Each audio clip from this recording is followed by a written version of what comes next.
I wonder how many of you will be going along to the Burswood Dome this weekend. Thousands upon thousands, I reckon, for the chance to celebrate some pretty timeless pop nostalgia. 50 years of Cliff Richard and the Shadows. Now, Hank Marvin won't have far to go, just to drive down from the hills.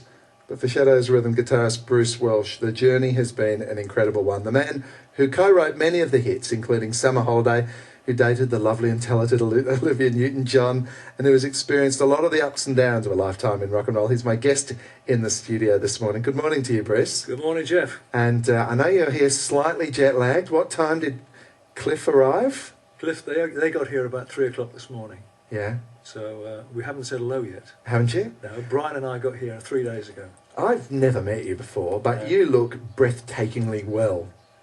He's my agent, folks. Yeah, yeah. I got my new agent. But you do. You know, I could look at someone like Keith Richards, sadly isn't in the studio with us today, but I can look at his lined face and I can see that's the roadmap of a lifetime in rock and roll. Yeah. I'm not saying that you're a more clean living gentleman, but you look extremely well. How old are you? 68? 68, yeah. 68. Hank and I are 68. Cliff, much older man, Yeah. 69. And Brian is 70 next week. Fantastic. Yeah. Now, you began this tour in September of last year in Ireland. What has the response been? It's been phenomenal. Has it? Absolutely phenomenal. From day one, we did a little warm-up show in a place called Killarney we hadn't been to, then Dublin and Belfast. Marvellous stuff, really. And then a month in the UK, Yeah. all the big cities in the UK. And then we did a month in Europe. So we finished at the end of November, Yes. had Christmas off, and here we are.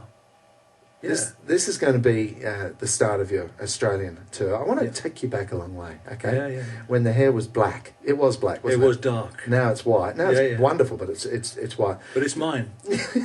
Tell me when the young Bruce Cripps Yeah. first met the young Brian Rankin, and tell me about a band called the Railroaders. Okay. Bruce Cripps, born Bruce Cripps, illegitimate in 1941. I took my mother's name, which was Welsh, Grace Welch. So I took her name when I was trying to be a rock and roll star. But I met Brian Rankin at the age of 11.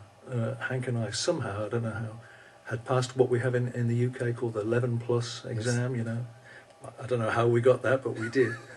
So we met at college and didn't really know too much about each other until we were 14. And when at the age of 14, in the UK, skiffle music came. Yeah. Skiffle and rock and roll. Yeah. Lonnie Donegan was the driving force in the UK, and he used to say things like, anybody can have a skiffle group. You know, you don't have to be Yeah. you just need a T-chest bass and a washboard and But maybe what a two or three. fantastic invitation. Absolutely, Yeah. absolutely. And this guy, Lonnie Donegan, was the catalyst for so many people. Apart from Hank Marvin and Bruce Welch, Eric Clapton, John and Paul, everybody had a skiffle group. I had one skiffle group at school called the Railroaders. Hank was a bit more traditional. He played a banjo. He had the Crescent City skiffle group. Yeah. So we had these two skiffle groups in school. Yeah. And then rock and roll came, of course. So Elvis was here, and Little Richard, and Fats Domino. And the Railroaders was more sort of pop, rock and roll, and skiffle. Hank, Yeah. as I say, was the traditionalist. But luckily for Hank's 16th birthday, his dad bought him an acoustic guitar, so he could play guitar. Yeah. And I got Hank to join the Railroaders as the guitarist. So we had this skiffle group at school called the Railroaders. We left school very early, Hank and I. Because of the influence of the music, we were just so intent. You got to remember, we were living in Newcastle, which is 300 miles north of London. I mean, Yeah. London's the centre of the world, as Yeah. it was then. So we left home and came down to London at the age of 16. When did you meet Cliff? Was that 58 or something? 58, yeah. Yeah. We came down Hank and I came with the Railroaders for a talent show in April of 58. We were here, we were there, we came third in this talent competition. The two other guys in the band said, we're going home tomorrow. They went back, Hank and I said, we're going to stay. And we went to a little coffee bar in a place called, it was quite sleazy then, called Soho. Yeah, it was yeah. an all-happening place, coffee bars and stuff. And we played in this place called the Two Eyes Coffee Bar, which was quite famous at the time. Tommy Steele had come out of there. Yeah. So we thought, well, if Tommy... Sure. It was like a place for wannabes. Yeah, yeah, yeah. Wannabe rock and roll stars, Yeah. you know. And Hank and I spent the whole summer. We were 16 from April of 58 until September of 58. And in September of 58, this guy came down. We weren't playing that night. Guy came down called Cliff Richard and the Drifters. And I was selling orange juice at the back of the coffee bar. And Hank wasn't there. And I went back that night and I said, "There's a great guy in tonight. I don't know. You look like Elvis, you know. He had the hair and the sideburns. And of course he was born in India, so he's got that sort of olive skin. You know, he looked the dog's bollocks, as we say. You know? And I went home and I don't know, a week later some guy came down to the coffee bar in the afternoon, because Hank and I stayed there all the time. We were there like, you know, that's where all our mates were. It's a place where we had met Chet Harris and Tony Meehan and Brian Bennett and all these people that would later become the Shadows. Yeah. And a guy came down looking for a guitarist, and he'd heard about this great guitarist, and Hank was down there playing. He said, "I've got this guy, Cliff Richard, we're going to do a tour, and I need a lead guitarist, a proper guitar player, for the band, for his Drifters." So Hank played him the introduction to That'll Be the Day. You know, buddy, if you could play the introduction to That'll Be the Day. Yeah, that was like a ticket to success. Yeah, really good stuff. And he said, yeah, played him a few things, and the guy said, right, I'd like you to come on the tour. It's a 3-week tour, and Hank said, "I'll do it if my mate can come along." What a great bloke Hank is. Hey, see? That is, you were 16 when you went to London. Yeah. 68 now. Yeah. And now, you know, in those intervening years, obviously there was wonderful success for Cliff Richard and the Shadows. Yeah. Cliff by himself, the Shadows by themselves. I read something, Bruce, and tell me if I'm wrong here, where you the impression I get is that you reckon that the contribution you fellows made to British pop music has been a little bit overwhelmed by that period of history being just seen as, you know, the Beatles years. Yeah, do you feel that? From 63. Well, you know, but you got to remember, we were 5 years before these guys. Yeah. And Cliff made, in my opinion, the definitive rock and roll record, which is Move It.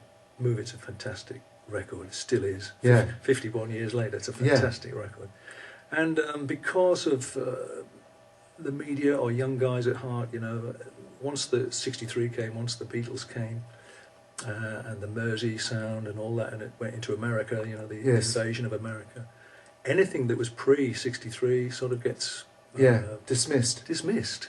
And we were huge. And yet, you were huge then, and if this is an indication, you know, sellouts through the UK and Europe, this kind of concert tour, we're talking 50 years on. Yeah, 51, so there's something, 51 years. There's something quite enduring about you. What do you reckon it is? Talent. Do you? Yeah. Talent and good fun. Yeah. And memories of people. You know, you can't last for 51 years without having something. Yeah. You know, you can't fool the public all of the time.